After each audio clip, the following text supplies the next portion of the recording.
الصلاة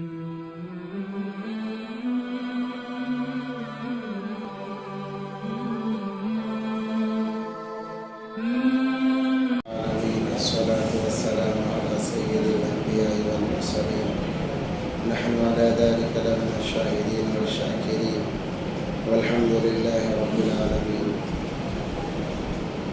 آج انشاءاللہ سورہ نصر اور باقی 4 سورتوں کا خلاصہ بیان کیا جائے گا. سورہ نصر یہ آخری سورتوں میں نزول کے اعتبار سے اس کے اندر اللہ تبارک و تعالیٰ نے فتوحات کی خبر دی ہے. فتح مکہ کی اس کے اور دیگر فتوحات کے اللہ تبارک و تعالیٰ نے اطلاع دی اور کہا اذا جاء نصر اللہ والفتح کہ اللہ کی مدد اب آ گئی ہے اور وہ ایسی مدد ہوگی جو ہمیشہ باقی رہے گی. وَرَأَيْتَ النَّاسَ يَدْخُلُونَ فِي دِينِ اللَّهِ أَفْوَاجًا آپ دیکھیں گے کہ لوگ جوق در جوق دین اسلام کے اندر داخل ہوں گے. فتح مکہ کے بعد میں کیونکہ لوگ بہت سارے وجوہات سے ایمان لانے میں تاخیر کر رہے تھے، مگر جب فتح مکہ ہو گیا تو عمل اعلان لوگ جوق در جوق جماعتوں کی شکل میں داخل ہونا شروع ہو گئے. جب یہ صورت نازل ہوئی سنائی گئی حضرت صدیق اکبر رضی اللہ تعالیٰ عنہ رونے لگے. صحابہ تو خوشیاں منا رہے تھے، صدیق اکبر رضی اللہ تعالیٰ عنہ آنسو بہا رہے تھے. وجہ اس کی یہ تھی کہ اس صورت کے اندر نبی پاک صلی اللہ علیہ وسلم کی زندگی کی تکمیل کی اطلاع دی گئی کہ آپ کو سفر کرنا ہے، آپ کو آخرت کا سفر کرنا ہے، کیونکہ آپ نے جو دین آپ کو دیا گیا تھا ساری امت تک پہنچا دیا. اور اس کو سمجھے ہیں تو یاران غام صدیق اکبر رضی اللہ تعالیٰ نے سمجھے ہیں، جس کی وجہ سے وہ رونے لگے. صحابہ نے پوچھا کہ آپ روتے کیوں ہیں؟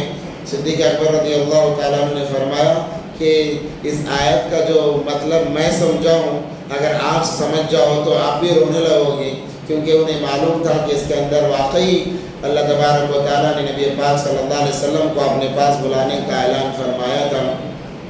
اسی لیے اس کے اندر بہت بشارتیں بھی دی گئیں اور واقعی لوگ فوج در فوج ایمان میں داخل ہونا شروع ہو گئے. اس کے بعد میں سورہ لہب ہے. ابو لہب کے متعلق یہ سورت نازل ہوئی ہے. ابو لہب کوئی دوسرا نہیں تھا، نبی پاک صلی اللہ علیہ وسلم کا سگا چچا تھا. جب نبی پاک صلی اللہ علیہ وسلم نے صفا کی پہاڑی پر کھڑے ہو کر اعلان دین کی دعوت دی، ایک اللہ کی طرف بلایا، تو سب سے پہلے بغاوت کرنے والا یہی ابو لہب تھا. اس نے کہا تھا تباً لک یا محمد صلی اللہ علیہ وسلم، اے محمد تیرے لیے خرابی ہو، کیا یہی بات کہنے کے لیے تو نے ہمیں یہاں جمع فرمایا تھا؟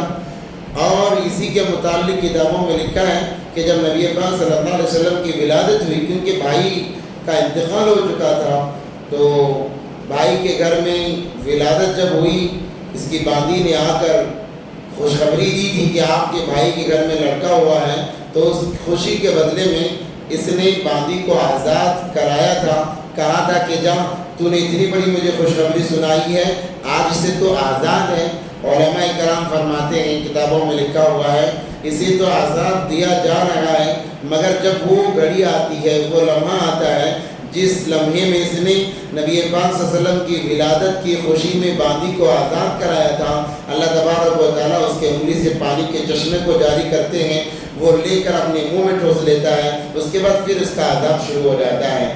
کہنے کا مقصد یہ تھا، اللہ نے واضح کر دیا، اگرچہ کوئی کافر ہی کیوں نہ ہو، گیا گزرا ہی کیوں نہ ہو، اگر وہ دین کے معاملے میں یا نبی پاک صلی اللہ علیہ وسلم پر اگر اس نے احسان کیا ہے تو نبی اللہ تبارک و تعالیٰ فرماتے ہیں میرے حبیب پر کسی کا احسان ہو اور میں اس کا بدلہ نہ دوں، ایسے ہو نہیں سکتا.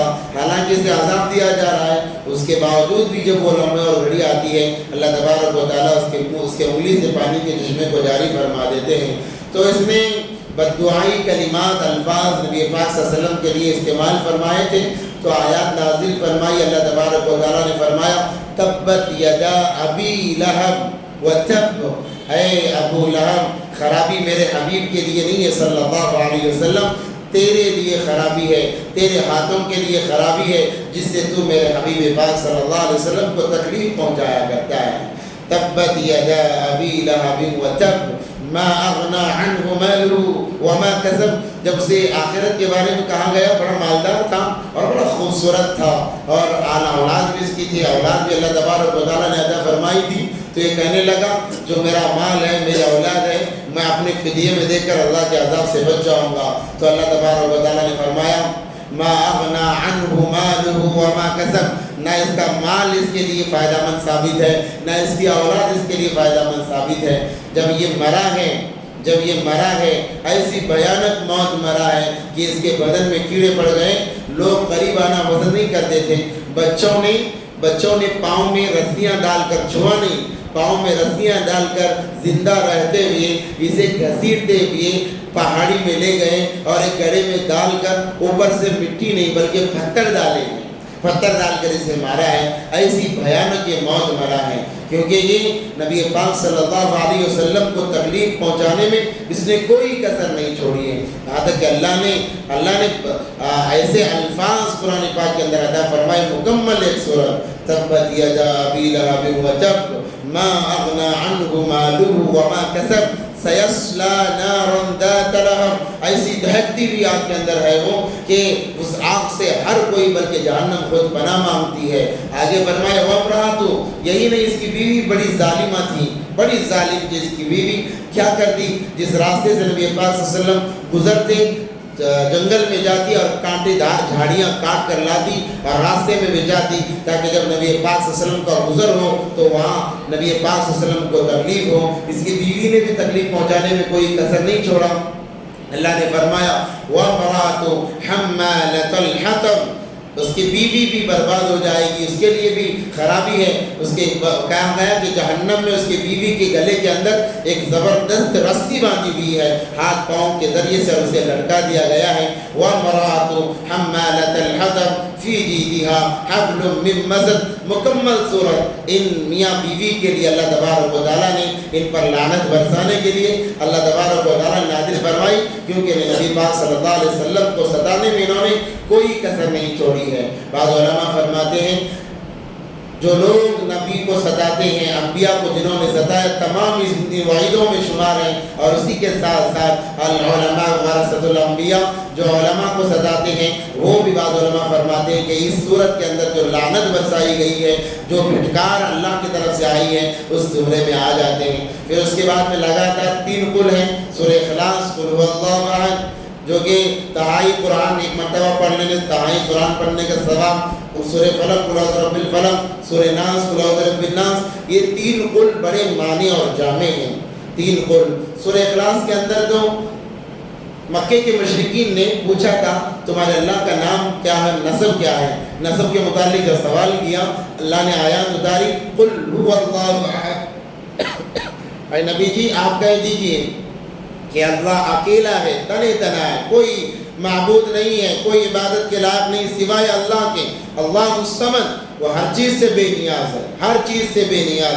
اللہ الصمد لم یلد ولم یولد، نہ اس نے کسی کو جنا ہے نہ وہ کسی سے جنا گیا ہے، نہ کوئی بیٹا نہ کوئی بیٹے نہ کوئی ماں، کوئی اس سے نہیں ہے، بالکل وہ تنہا ہے. لم یلد ولم یولد ولم یکن لہ کفوا احد، تعلقات سے وہ پرے ہے، بالکل پاک و صاف ہے. اللہ تبارک و تعالیٰ نے آیات یہ سورہ اخلاص نازل فرمائی. اور معوذتین جنہیں یعنی قل اعوذ برب الفلق قل اعوذ برب الناس جنہیں کہا گیا، ان کے نزول کا واقعہ یہ ہوا کہ ایک یہودی نے نبی پاک صلی اللہ علیہ وسلم پر جادو کیا. بعض لوگ اتنا غلو کر دیتے ہیں، کہتے ہیں کہ جادو کی کوئی حقیقت نہیں ہے، مگر احادیث کے اندر اس کے آثار موجود ہیں کہ جادو برحق ہے، ہوتا ہے، جادو برحق ہے، ہوتا ہے، لوگوں پر اثر انداز کرتا ہے، لوگوں کو اس سے تکلیف ہوتی ہے. بعض لوگ جادو کی وجہ سے موت کے منہ تک چلے جاتے ہیں. تو ایک یہودی نے نبی پاک صلی اللہ علیہ وسلم کو جادو کیا.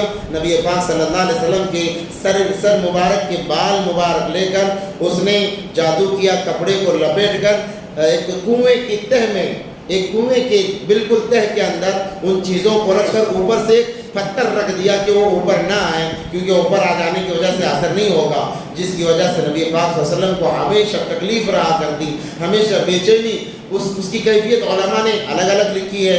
بعض علماء نے یہ کیفیت لکھی ہے کہ نبی پاک صلی اللہ علیہ وسلم کو یوں محسوس ہوتا کہ اب میں ناپاک ہو گیا ہوں, مجھ پر غسل فرض ہو گیا ہے. یا بعض لوگ یہ علماء فرماتے ہیں کہ نماز کی طرف دل راغب نہیں ہوتا.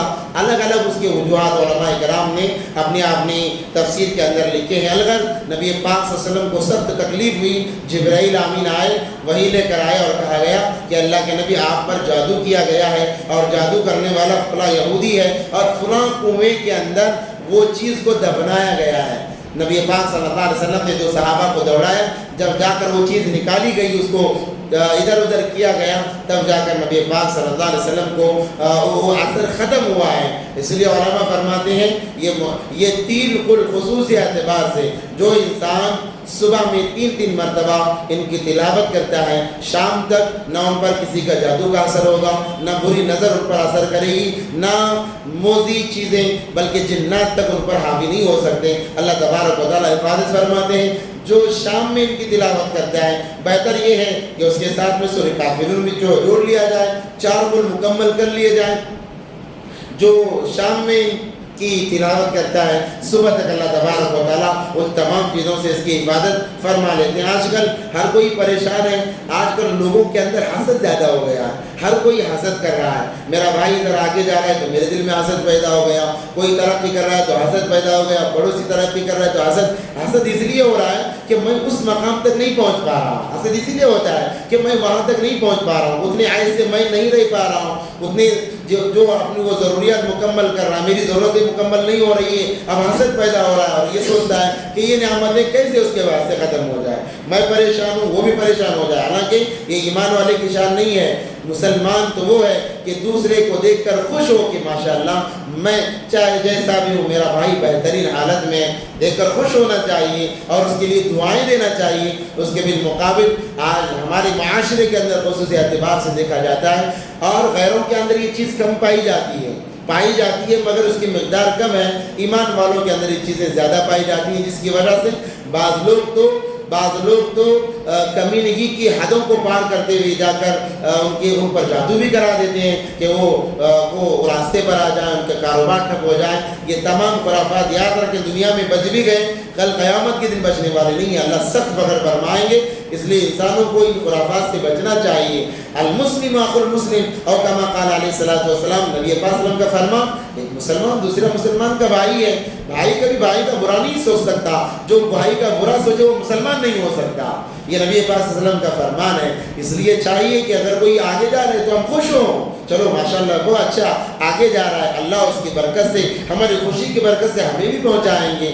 اس لیے چاہیے کہ آج حسد چونکہ زیادہ ہے, بغاوتیں چونکہ زیادہ ہیں, اس لیے ان صورتوں کا ورد کثرت سے کریں, کثرت سے پابندی کے ساتھ میں صبح شام 3 مرتبہ سورہ کافرون 3 مرتبہ, سورہ اخلاص 3 مرتبہ, سورہ فلق 3 مرتبہ, سورہ ناس 3 مرتبہ, اور اس کے ساتھ ایک دعا اور شامل کر لیں, بسم اللہ الذی لا یضر مع اسمہ شیء فی الارض ولا فی السماء وهو السمیع العلیم. انشاءاللہ کسی قسم کا جادو, چاہے وہ کالا جادو ہے, جیسا بھی جادو, انشاءاللہ آپ کے کاروبار پر اثر انداز نہیں ہوگا, آپ کی زندگیوں پر اثر انداز نہیں ہوگا. اور دوسری بلا ایک تو بلا یہ ہے, دوسری نظر کی بلا ہے. جب کوئی کسی کو ترقی کرتا ہوا دیکھ کر حسرت سے کہ میرے پاس یہ چیزیں نہیں ہیں, اس کے پاس بھی نہ ہو, حسرت سے اسے دیکھتا ہے تو نظر ہو جاتی ہے. اسی کو نظر کہتے ہیں. اور نظر کی وجہ سے انسان بیماری میں مبتلا ہوتا ہے, حالات کا شکار ہوتا ہے, گھروں میں لڑائی جھگڑے شروع ہو جاتے ہیں, بلکہ انسان نظر کی وجہ سے بھی انسان زمین کے اوپر سے زمین کے نیچے تک چلا جاتا ہے. اس لیے تمام کا یہ توڑ ہے. دیکھو قرآن کے اندر ہر چیز کا علاج ہے. وَنُنَزِّلُ مِنَ الْقُرْآنِ مَا هُوَ شِفَاءٌ وَرَحْمَةٌ لِّلْمُؤْمِنِينَ. ہر چیز کا علاج قرآن کے اندر موجود ہے. آج ہم قرآن سے دور ہٹ گئے, ہمارا مال ضائع ہو رہا ہے, ہمارا وقت ضائع ہو رہا ہے اور ہم پریشان ہو رہے ہیں. آپ قرآن کی طرف آؤ, قرآن سے دل لگاؤ, سمجھو کس وقت میں اللہ نے کون سی آیات تلاوت کرنے کا حکم دیا ہے, آپ کرو.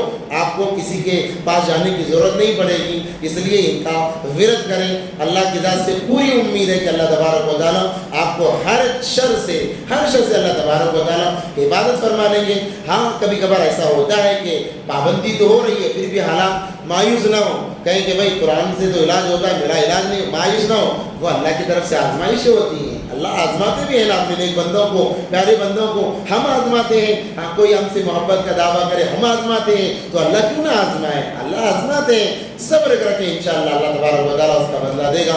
اللہ سے دعا ہے کہ اللہ ہم تمام کو ان باتوں پر عمل کی توفیق